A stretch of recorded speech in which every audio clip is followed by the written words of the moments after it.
En Sardaigne, dans les villages de la montagne, l'automne est l'époque des départs. Quand le froid commence à se faire sentir au début de novembre, les bergers rassemblent le troupeau pour l'amener dans les pâturages de la plaine. Ils y restent tout l'hiver, en restant absents de leur maison pendant plusieurs mois. C'est un itinéraire qu'ils doivent encore aujourd'hui effectuer à pied, comme autrefois, en traversant en route, prairies et rivières.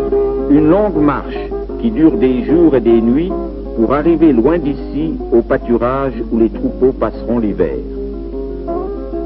Ici, l'élevage des troupeaux est la principale activité économique.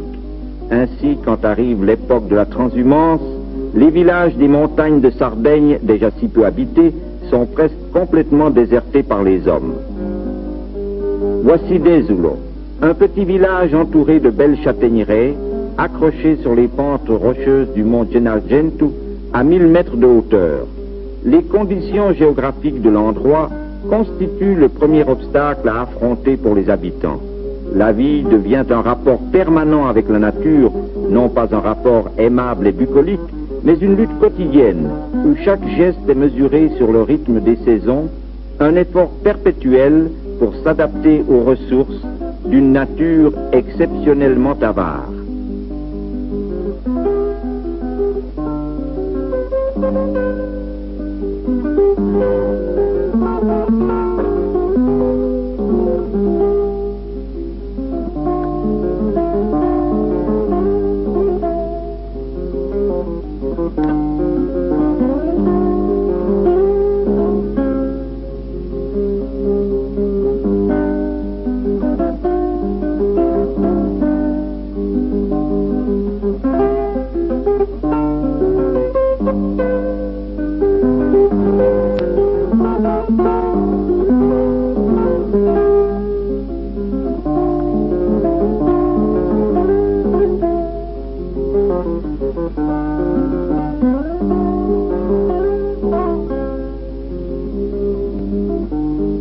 Dans cette région limitée de la Sardaigne, appelée Barbagia de Belvi, les bois touffus de châtaigniers ont toujours constitué la principale ressource. C'est une agriculture primitive, une économie qui au fond n'exige même pas un système de culture, mais qui se borne à récolter les fruits que l'arbre fournit naturellement. Même le travail de la récolte est empreint de cette extrême simplicité. Les femmes ramassent les bogues hérissés avec une branche fourchue qu'elles prennent sur un arbre et qu'elles utilisent comme une pince.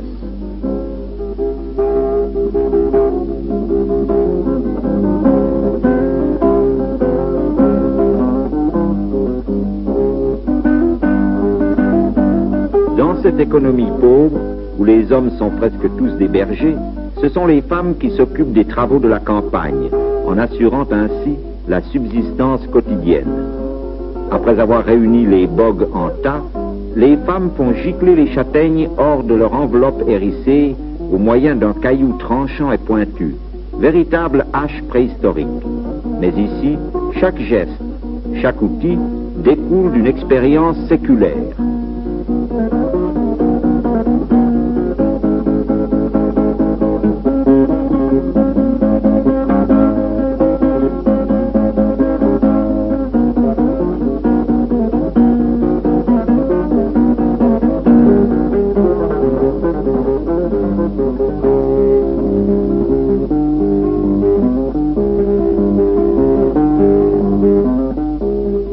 Même la construction des maisons paraît obéir aux lois de la nature en s'agrippant, mètre après mètre, aux infractuosités du terrain.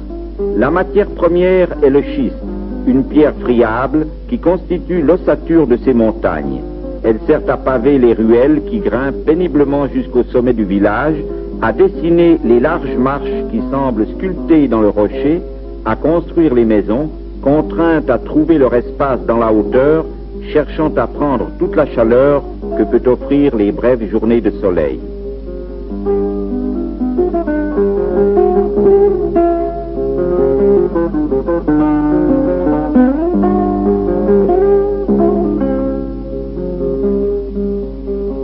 La présence du costume traditionnel, avec la vivacité de ses couleurs, marque encore davantage l'immobilité de ce paysage, même si certaines femmes ne le revêtent plus. Il y a quelques années encore, toutes le portaient, même les fillettes qui donnaient une note joyeuse aux ruelles du village, avec leur caractéristique coiffe rouge, si chère aux touristes.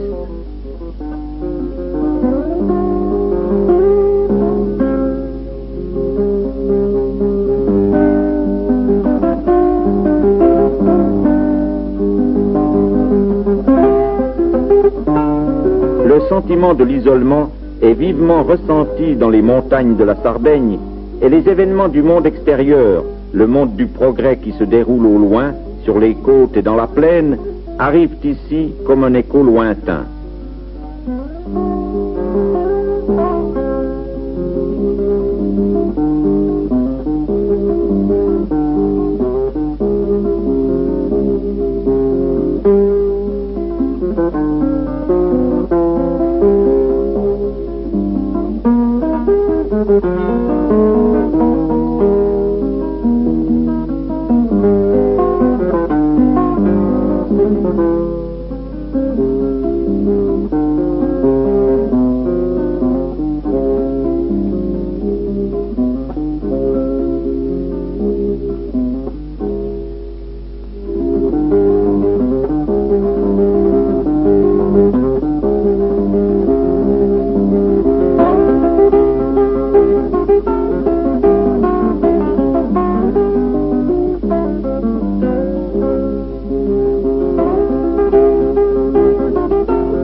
La journée des femmes est entièrement partagée entre les travaux ménagers et les travaux des champs. La structure matriarcale de la société des bergers, qui est commune à toute la région intérieure de la Sardaigne, est avant tout une nécessité, la conséquence logique d'une économie qui, en éloignant les hommes de leur maison pendant plusieurs mois, oblige les femmes à faire tout le reste du travail et à prendre toutes les responsabilités familiales. La fermeté tranquille de ces femmes, comme la forte cadence de leur démarche paysanne, provient de cette habitude aux travaux les plus durs.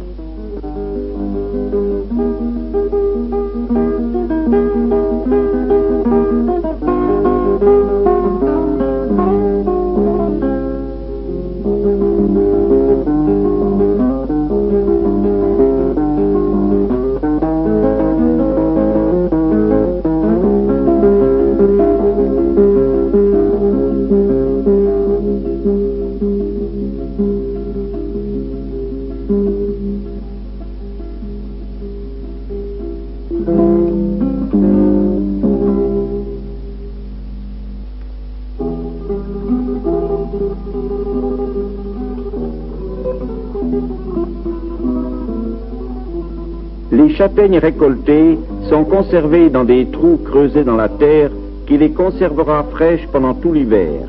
Mais auparavant, il faut les trier pour séparer les fruits sains des autres qui ne se garderont pas longtemps. Cette attention scrupuleuse à tout ce que donne la nature est ici étroitement liée à l'économie de survivance. Chacun vit de ce qu'il produit. Châtaignes, pommes de terre, un peu de viande de porc et de mouton, voilà les aliments habituels d'un régime presque entièrement végétarien. Ce monde si différent de celui que nous avons tous les jours sous les yeux n'est pas un simple spectacle folklorique. Ainsi était la vie quotidienne de la société des bergers dans les pays méditerranéens il y a 3 ou 4 siècles. Et ainsi elle s'est conservée dans ces régions intérieures, loin de la grande roue de l'histoire. Même en Sardaigne, ce monde est en train de disparaître. Étudier ce monde signifie non seulement enquêter sur les règles essentielles qui en gouvernent l'existence, mais encore s'arrêter une dernière fois sur ces images antiques qui possèdent tout le charme statique dans cette atmosphère immobile où leur vie semble se déployer. Sur ces montagnes, l'hiver arrive subitement. Le passage des belles journées d'automne à la saison froide est rapide. On le reconnaît dans les signes de la nature. Les arbres perdent brusquement les feuilles, et derrière la splendeur de ce soleil de novembre, le ciel prépare ses nuages le long des hautes cimes. Sous peu, il y aura une journée plus froide que les autres. La neige tombera subitement, et l'hiver commencera. L'hiver aux longues nuits, aux minces tranches de soleil volées aux grandes ombres de la montagne. Dans le village, le temps s'écoule toujours plus lentement, comme pour s'harmoniser aux longues cadences de ce monde qui nous paraît si reculé, si loin de nous. Mais on peut dire qu'il est à peine derrière nos épaules, nous venons de lui tourner le dos.